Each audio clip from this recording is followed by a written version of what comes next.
Oh, welcome back. It's ever so nice to see you again, and today happens to be a special occasion. I found a new story that you might find interesting, even more so than the ones we've told before. One is of the Metroidvania and Souls-like genre, making it quite unique. As a reminder before we begin, I always tell the full story. Please go play the game yourself before watching the video, as it'll be full of spoilers.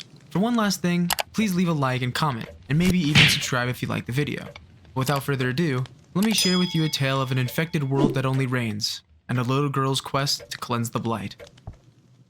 Before we start the game, I did want to mention there's a little prologue that takes place, which we'll talk more about in the lore section of the video. But upon actually starting the game, we're shown a spirit, the Umbral Knight, will become our companion for the rest of the game, waking us up from a slumber that's lasted for who knows how long. We then go through what is essentially the tutorial section of the game, with a couple enemies in the game telling us how to jump, attack, dodge, and heal respectively, as well as some basic platforming controls. We find some lore stuff here and an amulet piece before finding our first rest area. Now these essentially function as bonfires from the Souls games do, with enemies refreshing and the playable character healing and replenishing supplies. We can also upgrade and swap combat techniques later, but that's for the future. We get through the tutorial area until we essentially meet the first boss of the game, which is at the end of the tutorial, the Guardian Sigrid. This boss wasn't too crazy, that is, until her second phase. To be honest, I wasn't expecting a second phase at all, as most Souls-likes wait until way later in the game to do stuff like that. But here I was treated like a big boy, so you know I had to put the boss down first try. After ending the boss fight, we purify her and her spirit joins us for the rest of our journey. We're treated to a little backstory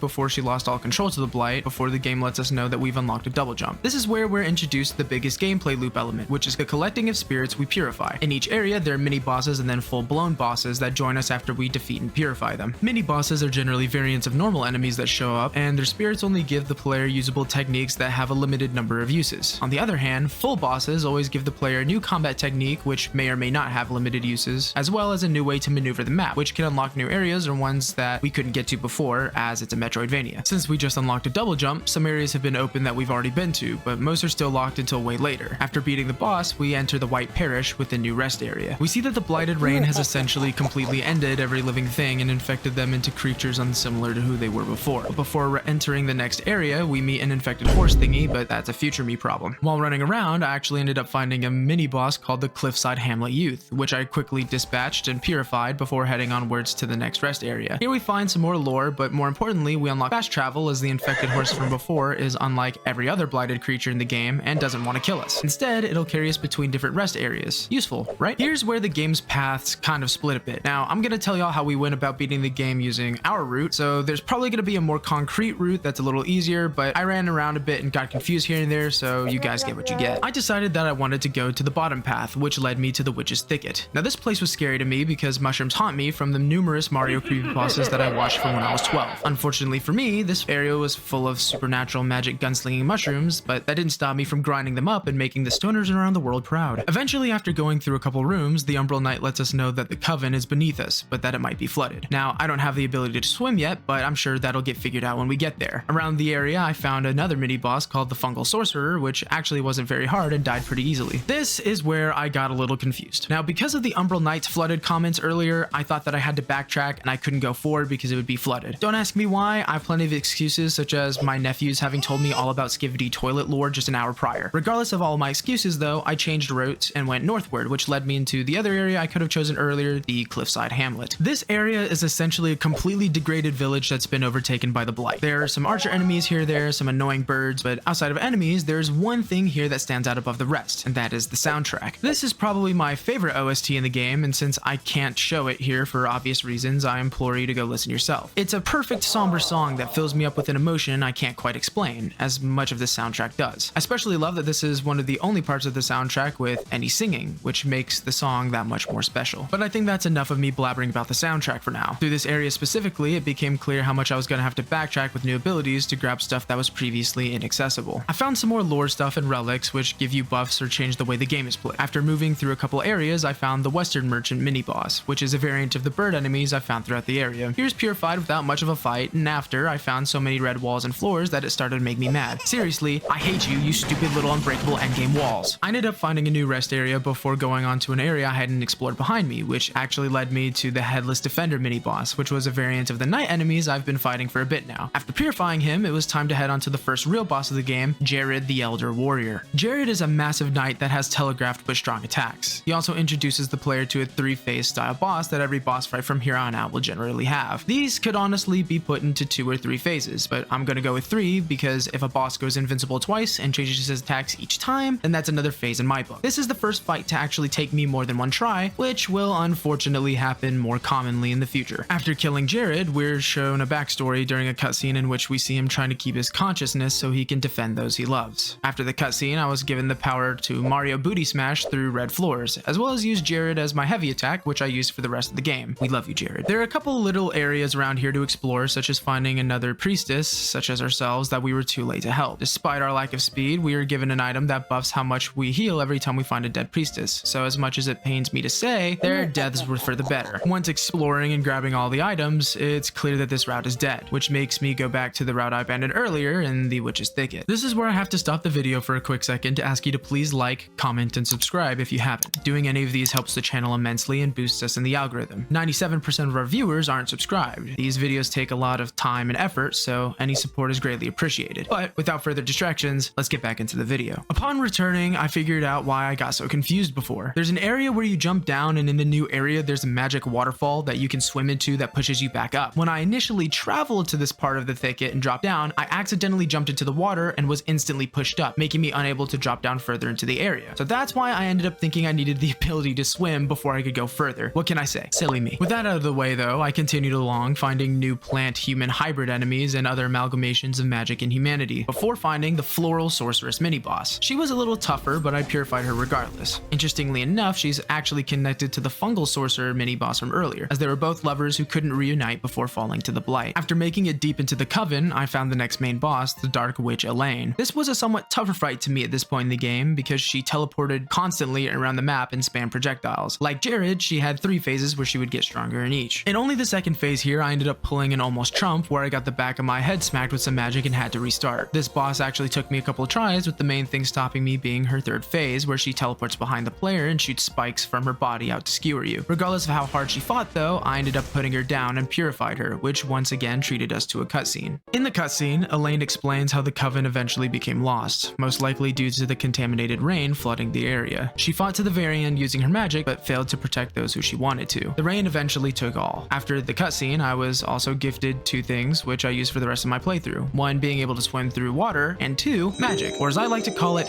gun. After beating the boss, I actually got a little confused and ran around for a while before finding the entrance to the next necessary area, the catacombs. When entering the catacombs, the Astral Knight tells us about the Ancients and how their immortality wasn't a great means of survival. As for who the Ancients are and what they did, we'll get to that in the lore section. But for now, it's time to jump deeper into the catacombs. In this area, there are a lot of hidden things to do with Spider-Man wannabe enemies everywhere. Pretty quickly after entering the catacombs, I found the Ancient Crypt Keeper, which is the mini-boss version of the standard spider enemy. Funnily enough, I got through the fight with 0 heals and 1 hit to my health. Luckily, I got through and didn't have to backtrack and start the whole fight over again. Honestly, after that fight, there actually really isn't too much to talk about here in this section. I did a little bit of exploration to find some amulet fragments and other items, and outside of that stuff, I ended up finding the next main boss, Guardian Silva, fairly quickly. Now, Guardian Silva is a lot like just a harder version of the tutorial boss, Guardian Sigrid. Of course, there were some different moves and such, and her second health bars phase was fairly new with the Z-Broly-esque attacks going on. This fight was challenging to a degree, but due to it being pretty similar to the first fight, I got through second try. In her cutscene, it's revealed that Silva, despite having the duty to protect the White Priestess, only ever wished to protect Sigrid, her treasured sister. This cutscene is my favorite in the game due to the body horror going on with the imagery. It reminds me of The Thing or Still Wakes the Deep, and I'm a huge fan of both of those. I actually already made a video on Still Wakes the Deep, so if you're interested in that, go check it out. As a reward for beating Guardian Silva, we gain the Guardian's Wings, which allows our dodge to no longer be a crude dodge to the ground, but a fully fledged wing movement, which doesn't result in our faces smashing into the pavement. On another note here, we also unlock special attacks, which are variants of boss spirit attacks via the use of the gauge that fills up. It's like a special gauge from any other game. We also gain her as a spirit, but she was only ever useful to me as a parkour device later on. After gathering all of that, the White Priestess's Force Ghost shows up and tells us that we shouldn't have woken up, and that there's a place untainted where we could run to. It's up to us whether to cleanse the blight or flee to a pure place until the blight eventually catches up. With that in mind, before continuing our journey, I go to gather some materials from areas I haven't completed. The Fallen Archer mini boss was of note, as I like bosses, but purifying him was easy because he was a default skeleton enemy but stronger. After finishing some cleanup, I went to the next area of the game, Twin Spires. In this area, I found one mini boss before actually entering the giant vertical part of the map, which was the Fallen Sentinel. Now, this mini boss was a special variant of the Gargoyle Knight-esque enemies in the area. He was actually pretty challenging for me, but I played it safe and purified him first try. In this area, there are lots of new enemies, with previously mentioned gargoyles around alongside multiple different knight variants that block every damn attack I throw at them except for my poison. Yet again here, I don't want to bore you all with random areas and rooms that don't really matter, so I did a little bit of item gathering and pushed through to the boss of the area, Ulv the Mad Knight. So this is where I have to level with you. Every encounter or boss until now has been pretty simple in general, but Ulv changed me. This man had crazy attack patterns and crazy damage, which led to me getting destroyed multiple different times. No, I knew he was gonna do it. I hit dodge. No, there's no way. There's no way. I just like I'm fucking. You had the whole point of the fight is for me to be up his ass, and then I'm fucking up his ass. If I get touched, I fucking die.